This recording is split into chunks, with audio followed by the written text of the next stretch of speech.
काला जादू। अपने बेटे रिशु के माथे से टपकते हुए पसीने को देखकर सविता की हालत खराब हो गई। ऐसा आज पहली बार नहीं हुआ जब रिशु नींद से घबरा कर जागा है। हाय मेरा बच्चा, न जाने किसकी नजर लग गई है तुझे। जब से मेरे बच्चे ने 10वीं के एग्जाम में स्कूल टॉप किया है तब से रोज बुरे बुरे सपने आने लगे हैं। हाँ माँ, मैंने आज फिर से एक काले साए को देखा। वो यहीं मेरी आंखों के सामने खड़ा था। माँ मुझे बचा लो माँ। वो मुझसे कह रहा था कि मुझसे बदला लेगा। माँ कहीं ये प्रशांत। चुप कर, कैसी बात कर रहा है? दोबारा उसका नाम मत लेना। तुझे पता है ना, उस प्रशांत ने आत्महत्या कर ली, तो बार बार उसका नाम मत लिया कर। मम्मी, क्या सच में प्रशांत ने आत्महत्या की थी? चुप कर, बहुत सवाल पूछता है आजकल। और फिर रात के वक्त सविता के पूरे घर में एक अजीब सा काला धुआं छाने लगा। गहरी नींद में सोई सविता की जैसे ही आंख खुली उसका दम घुटने लगा।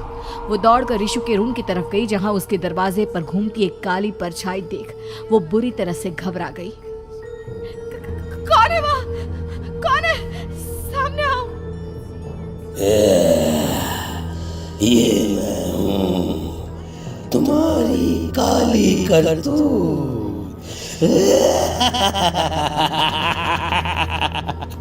और अब मैं तुम्हारे बेटे को ले जाने आया हूँ। नहीं, मेरे बच्चे को छोड़ दो प्लीज। मेरे रिशु को कुछ मत करना। वो परछाई रिशु के कमरे में घुस जाती है। सविता भी उसके पीछे पीछे दौड़कर जाती है और देखती है कि अब वो साया साफ नजर आ रहा था। वो सर से पैर तक खून में सना हुआ था और उसके शरीर के सारे अंग कटे फटे हैं। क्या चाहिए तुम्हें? तुम जो बोलोगे मैं करूंगी, लेकिन मेरे रिशु को छोड़ दो। उस परछाई ने रिशु को गर्दन से पकड़कर दीवार के सहारे हवा में उछाल दिया। रिशु जोर जोर से चिल्लाने लगा। माँ बचाओ मुझे, बचा लो माँ। ये मुझे मार डालेगा। माँ मुझे बचा लो माँ। नहीं ऐसा मत करो। मुझे मार दो लेकिन मेरे बच्चे को छोड़ दो। मैं तुम्हारे आगे हाथ जोड़ती हूँ। वो परछाई रिशु को जमीन पर गिरा देती है और अचानक वहां से गायब हो जाती है। रिशु, मेरा बच्चा, तू ठीक तो है ना? कुछ बोल बेटा, क्या हुआ है तुझे? मैं ठीक हूँ माँ। क्या हुआ था यहाँ पर? कुछ नहीं बेटा, कुछ नहीं।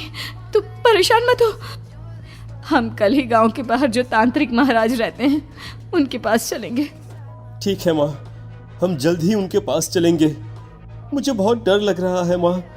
ये बार बार मुझे डरावने सपने आना, ये सब हमारे साथ क्यों हो रहा है माँ?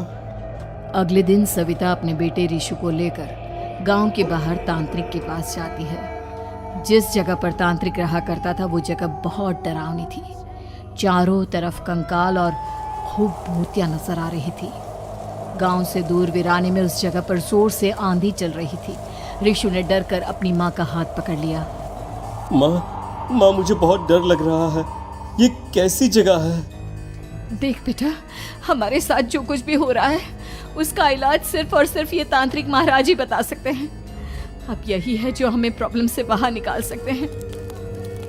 जैसे ही सविता और रिशु तांत्रिक की झोपड़ी के अंदर पहुंचे, वहां का नजारा देखकर उनकी आंखें फटी की फटी रह गई। तांत्रिक की झोपड़ी के अंदर कई सारे लोग अपनी गर्दन घुमा घुमा कर जोर जोर से चीख रहे थे। कौन हो तुम और यहाँ क्यों आई हो? महाराज, मेरे बेटे को कुछ दिनों से एक डरावनी काली परछाई नजर आती है और कल रात उसने मेरे बेटे पर हमला भी कर दिया।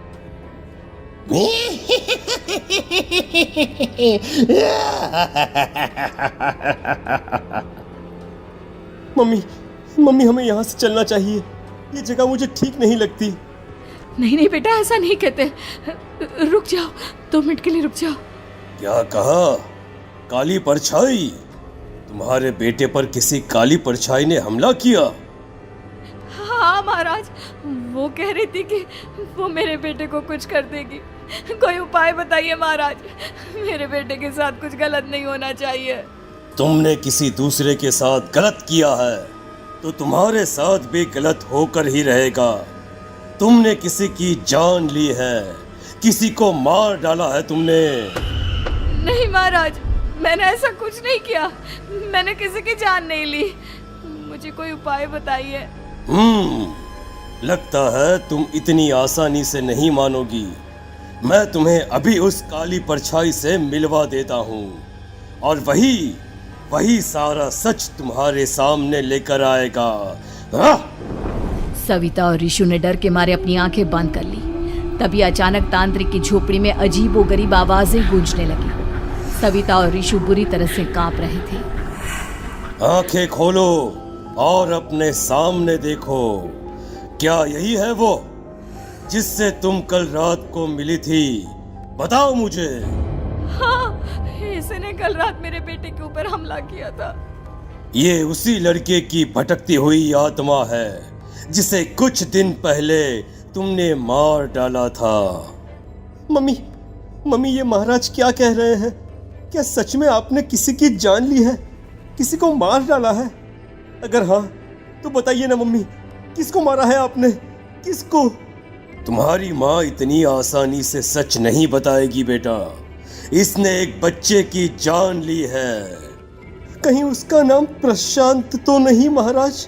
वो मेरा दोस्त है, मेरा मतलब मेरा पड़ोसी है। सही पहचाना। देखा सविता, तुम्हारा खुद का बेटा भी जानता है कि तुमने किसी के प्राणों की बलि चढ़ा दी और इसीलिए अब उसकी बुरी आत्मा तुम्हारे घर में भटकती है।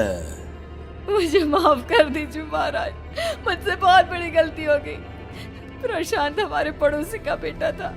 हर बार उसके नंबर मेरे बेटे से ज्यादा आते थे और इसलिए मैंने उसके कमरे के बाहर काला जादू किया था, पर मुझे नहीं पता था कि वो मर जाएगा। तुम्हारे उसी काले जादू वाली गुड़िया के अंदर एक बुरी आत्मा थी जिसने उस बच्चे के दिमाग पर बुरा असर कर दिया और उसी की वजह से उस लड़के ने अपनी बालकनी से कूदकर आत्महत्या कर ली। इसकी वजह सिर्फ और सिर्फ तुम हो, तुम। नहीं महाराज, जो कुछ भी हुआ मुझे नहीं पता था कि प्रशांत अपनी जान दे देगा। प्रशांत की आत्मा इस वक्त तुम्हारे सामने खड़ी है, हमसे बात करना चाहती है। बोलो क्या कहना चाहते हो?